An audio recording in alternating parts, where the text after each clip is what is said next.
Hajde.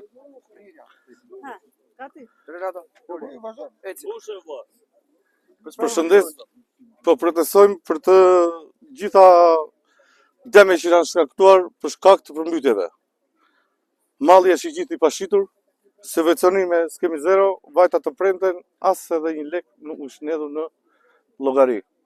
Do të thënë subvencionime zero. Duam mbështetje nga qeveria. Prandaj po e bëjmë këtë protestë paqësore. Shumë. Me qindra, jo me qindra. Ju ti personalisht, sa është dëmi ekonomik joti? Ne kemi diskutuar shumë herë mbi 250 milion kjo pjesë, të vinë të verifikojnë, të bëjnë edhe të marrin masa. Kërkojmë edhe takim me ministrin pas kësaja që të na japin drejtim. Në të kundërt ne do të vazhdojmë me protesta, jo me Në rast se nuk ka dëmshpërblime, kjo është faliment? Faliment, jemi tërë të mbaruar, le të flasin, janë të gjithë tu të flasin, janë tërë të mbaruar. Sipas jush, dëmi dhe përmbytja ka ardhur si pasojë e mos menaxhimit të rritit apo? E mos menaxhimit të rritit. Është fillimi i lumit që ka shkaktuar të gjitha këto përmbytje.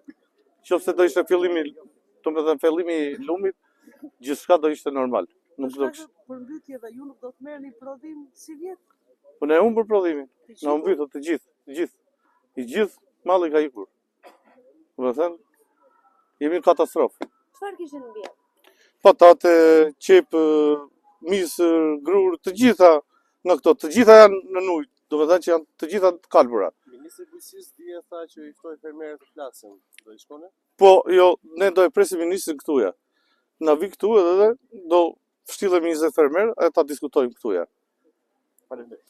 Atëherë më filmoni. Ja, sekond. Jo, bre, rrotoj. Vazhdo ti. Më filmoni pak të 200.000 lekë në vjetër. Ne s'po i kërkojmë subvencione siç jep Greku apo siç jep Franca. I kërkojmë subvencione siç jep Kosova. Në 80 hektar, Kosova domethënë jep 700 euro për hektar. 80 hektar unë duhet merrja 55.000 euro. Kjo është 200.000 lekë që kam marrë unë. Prandaj dalim këtu neve. Na subvencionojnë siç merr Kosova. Kaq. Urdhoni, shikojeni.